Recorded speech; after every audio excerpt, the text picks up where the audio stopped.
The most valuable and secure blockchains are also the most decentralized and anonymous. The FBI knows this, and that's exactly what they don't like. Plus, Charlie Shrem starts working at Jax to help the Jax wallet progress even further. Let's discuss.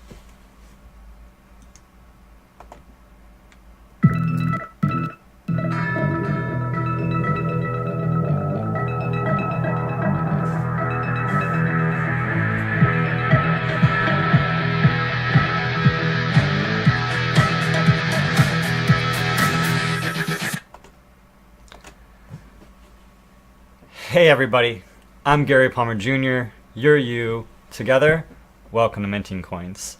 So I am creating these videos solo this week. Normally I have help from my production manager who's having a vacation in New Jersey and New York City this weekend. So this episode I'm going to be broadcasting on my own. So these videos are interesting, and I hope you enjoy them. To help move them along, I'm going to help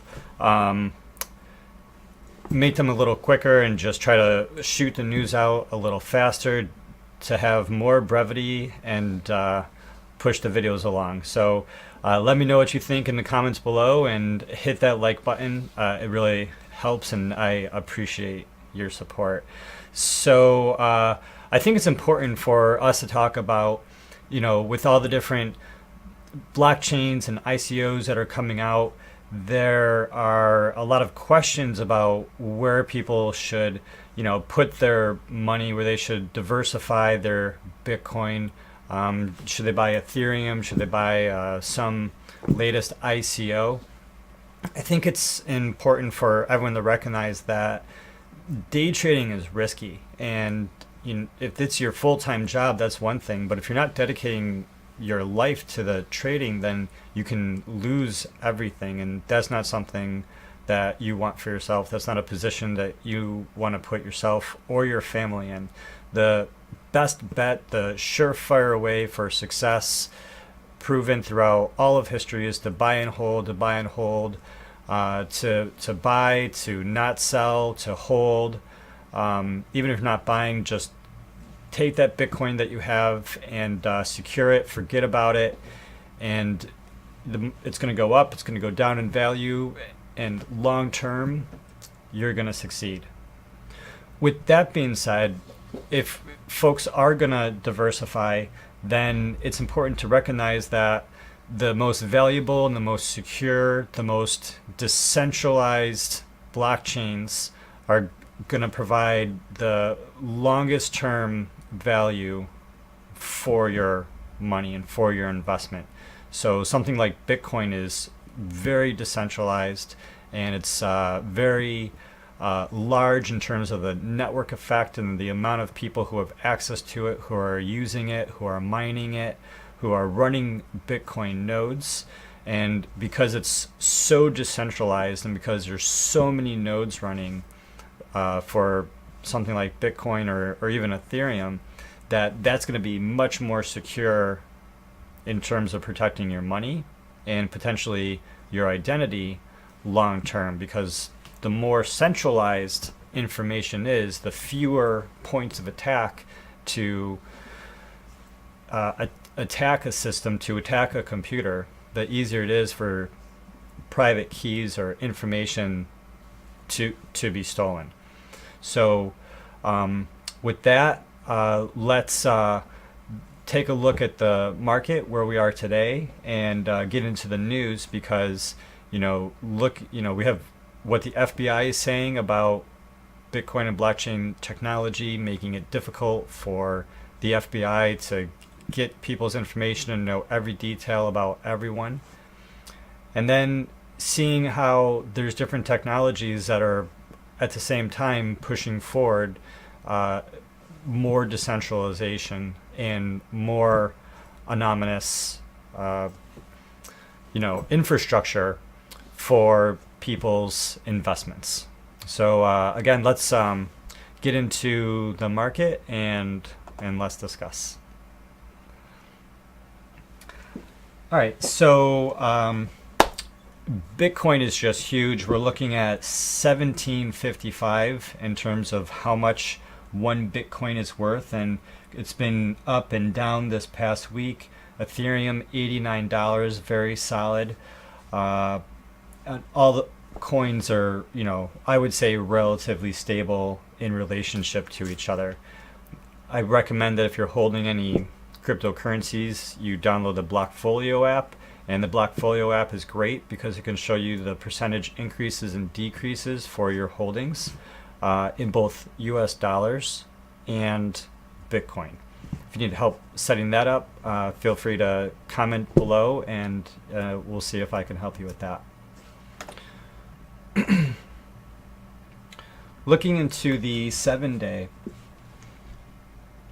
at the highlighted currencies here are the ones that I like to follow the strongest, and it's just interesting to see how strong Steam has been.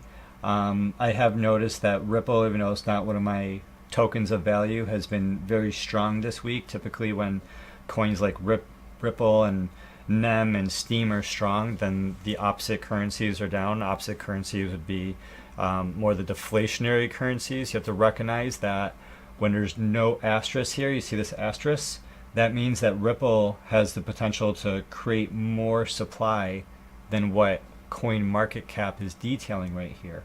Whereas Bitcoin, there's currently about 16.3 million Bitcoins, and that's it. We all know, if you don't, there's going to be never more than 21 million Bitcoins, and that supply of Bitcoin is finite. And so when people want Bitcoin, it's just, like for example, there's 350 million people in America, and if everyone in America all wanted one Bitcoin for themselves and everyone in their family all at the same time, it would literally be impossible because there's only 16.3 million. And so you just can't squeeze blood from a stone or water from a rock, something like that. Moving over to the Bitcoin dominance, when we look at the pattern and we see between 2013, 2014, it goes down, then it bounces up a little bit, and then it drops down, then it bounces up a little bit. And here's a bounce, and it goes up again. Here's a bounce, and it pops up again. And now here we've have like this double bounce, and we know that there's been a dramatic increase of market capitalization between all the altcoins, and where are we at? Over $53 billion total invested. Over here, the 24-hour volume alone, $1.2 billion. These are very large numbers across 729 currencies. So Bitcoin has this current dominance of 53.6%. But I just think, I just want to say that there's a strong potential that this is going to bounce back to some degree. I would say, it would bounce back to the 60% plus level at some point in the future. I could be wrong. Maybe more than likely I'm wrong, but just based on the patterns before of seeing how far it dropped and then how far it jumped back up, I would just really expect a correction for the value of Bitcoin to increase. So it's really important when you're buying and selling or whatever you're doing with your Bitcoin that my recommendation, and you do whatever you want to do, but is that you have your strong Bitcoin solid as your store of wealth. So as that value goes up, the value of everything else you have will potentially go up because every other coin is bought and sold and traded in relationship to Bitcoin. So Bitcoin really needs to be the foundation of your crypto investment portfolio if and when you start getting into cryptocurrency. So in today's news, I thought it was really interesting. I've seen the different movies about Bitcoin and talking about Charlie Shrem. And so Charlie Shrem joins Jax as the business development director. The name of the company that makes the Jax wallet is Decentral. And so if you're just getting into cryptocurrency, or if you're looking for a free wallet for small amounts of cryptocurrency, there's a Jax wallet. And I love the Jax wallet because it's open source and you can download it to almost any single device. And your private keys are stored locally on that device. Now, if your Windows machine is compromised or if your phone is compromised, then that amount of Bitcoin or currency in those wallets could be compromised. But if your computer is safe and free of being compromised, a Jax wallet is just a great way to do a lot of different transactions. Although it's really missing the higher echelons of security that you would get from something like a Trezor or a Ledger Nano S. So one of those two is really the highest level of security that you can get for your larger amounts of cryptocurrency. I suppose minus having it on cold storage on a piece of paper in a box that's offline completely, but I think that the Trezor or the Ledger is like a good solution. Good access. The paper wallets can just be really inconvenient. So back to the article. So Shrem says that his goal is to increase the number of cryptocurrencies and tokens that you can have in a Jax wallet up to 30. So right now, the Jax wallet has Bitcoin, Ethereum Classic, Litecoin, Dash, some other cryptocurrencies. And what Charlie Shrem wants to do is to increase the number of tokens that they support to over 30. And on top of that, what the Jax wallet allows you to do is that it integrates with a different company called Shapeshift at shapeshift.io. And right in your Jax wallet, you can instantly convert one coin to another coin right inside your own wallet. And this eliminates the need for someone to have to take their one currency and put it into an exchange, which are, these exchanges can be very unsafe, and we never know if they're gonna, go down or at what point there's going to be an issue with them, just like there have been major issues in the past, and more recently people have been experiencing issues that way. There's different exchanges out there like Poloniex and Bittrex. And so without having to use those exchanges, you'll be able to, shapeshift one currency into another currency instantly right inside your own Jax wallet. And so you can do that right now with about 5 or 10 different tokens.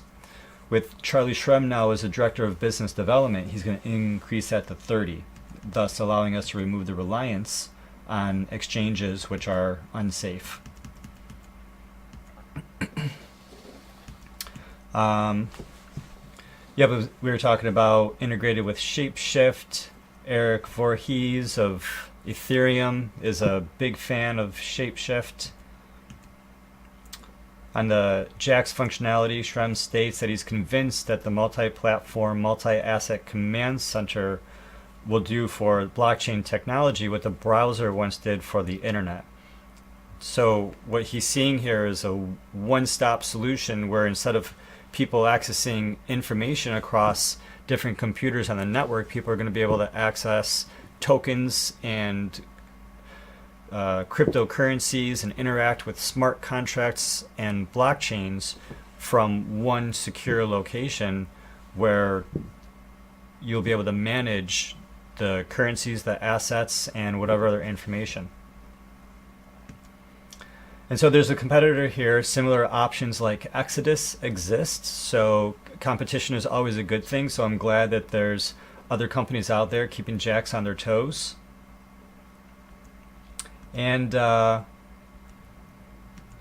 in April, Shrem appeared on the Block Show Europe saying people are going to Dash, Ether, Ripple but you are not seeing the money exit crypto. And this is what we were talking about a second ago with the security of Bitcoin being how all the other currencies are traded.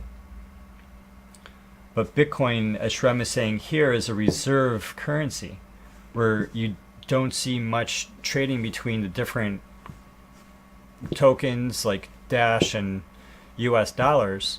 You see all these tokens traded in relationship to Bitcoin, and Bitcoin is a dominant player, which is, you know, the largest, the first, the most secure, the most decentralized in terms of the scale of decentralized blockchain technology. And so who is Charlie Shrem? I wanted to go over who this guy is a little bit more, and so why this is significant. You know, why are we trusting him with the development of the technology that a lot of people are reliant on, technology that I recommend to people, that a lot of people online are recommending to people. So Charlie Shrem, Charles Shrem, excuse me, is an American entrepreneur and Bitcoin advocate. He co-founded the now defunct startup BitInstant and other ventures inside cryptocurrency. And in December 2014, he was sentenced to 2 years in prison for aiding and abetting the operation of an unlicensed money transmitting business. And now this was related to Silk Road, which you might have heard about. And this is where Bitcoin originally got a lot of press, a lot of bad press. Started off as an infamous sort of technology, which is how everyone in power wants to label Bitcoin. It's how everyone in power wants to label the parts of the blockchain technology that are not in control. Because as control, you know, if and when control is lost by, you know, the government or the central banks, then people will put their money from US dollars to Bitcoin. And when that happens, then people will be against Bitcoin. They will say bad things about Bitcoin.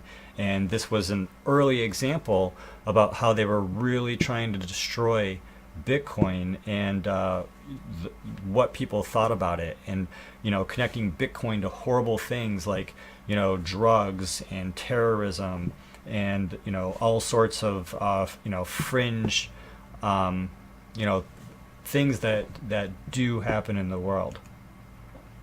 So Charlie Shrem was released from prison in June 2016. There's a lot of background in here on Wikipedia and the internet that you can get about him.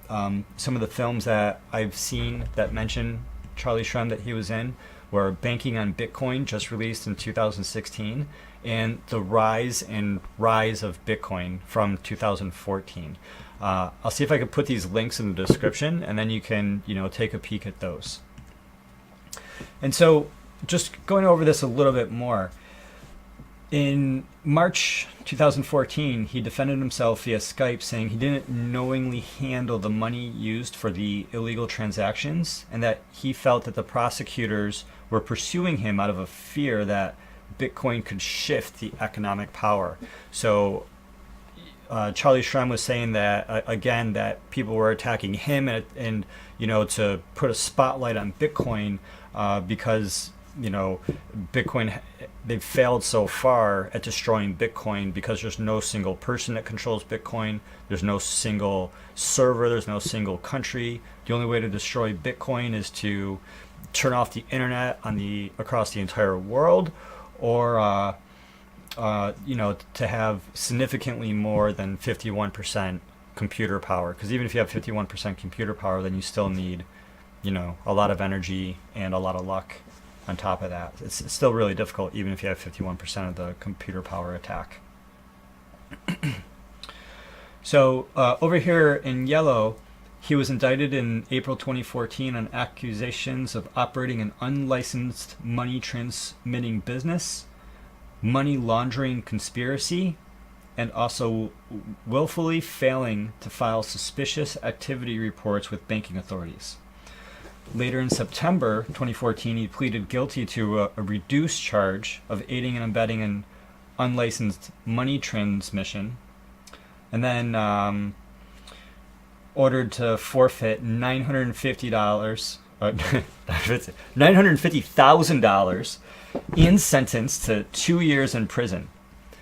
Wow, that sucks. That sucks.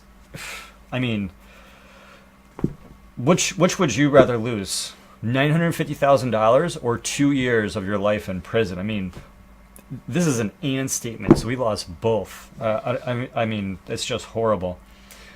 He surrendered himself to authorities in March 2015, and then subsequently entered the Lewisburg Federal Prison Camp in Pennsylvania, and then released from prison in June 2016. So March 2015, 2016. So a little bit less than 2 years he served, according to this. And so why do I bring this up? Why am I going over, who this guy is in relationship to the Jaxx wallet? Well, I'm just thinking that, Charlie was totally screwed. He wasn't connected to the Silk Road. Maybe he knew that, people were buying, drugs on Silk Road. Maybe he didn't know. I don't have that level of detail, but he wasn't working for Silk Road. He wasn't a part of Silk Road. He was just running a legal business, helping people buy and sell Bitcoin and get involved in this new blockchain technology. And they just ruined his life. Just like he's a young guy, just born in 1998. That's, a month away from 1990. 27. I mean, 2 years of his life just being screwed through the authorities, and now being let go, and him getting his life back together, and just having these opportunities, and him being so well respected in the community. Him working for Jaxx now, and to help integrate 3 times the number of coins, 4 times the number of tokens that are currently integrated with Jaxx, to just expand the usefulness and the access that everyone has to these different cryptocurrencies, further increasing the billions and trillions of dollars that are going to be entering the market.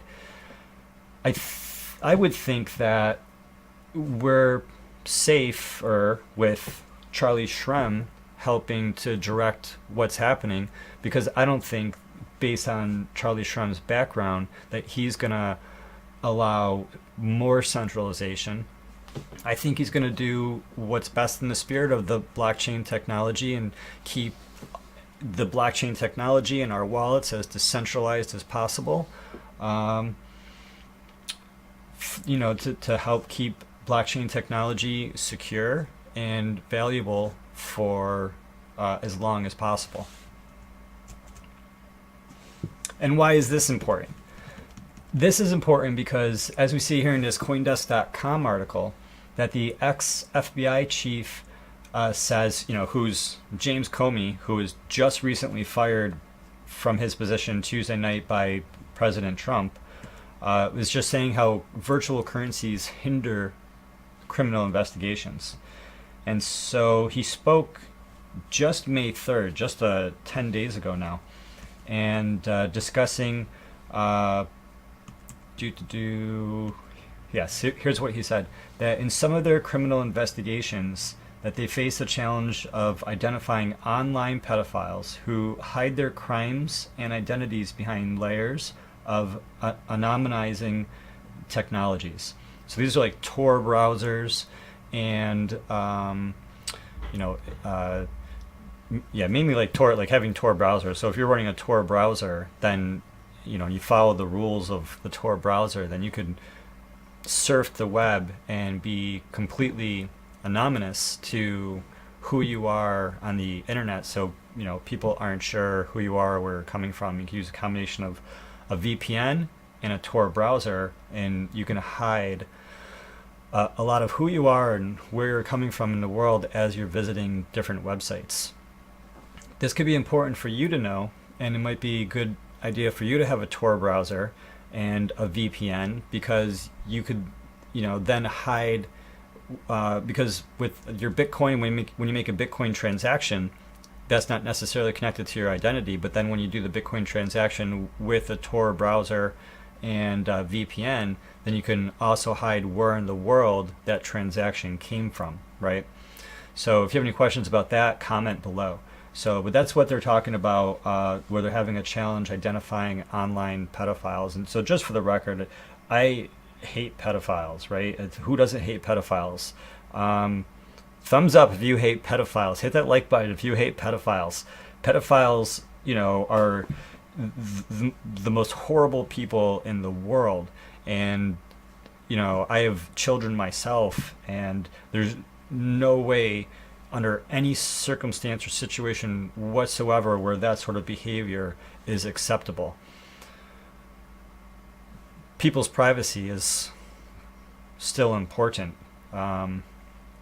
It's a very difficult situation to balance. And then the other part of his statement here is that some of the criminal investigations face a challenge where drug traffickers are using virtual currencies to obscure their transactions.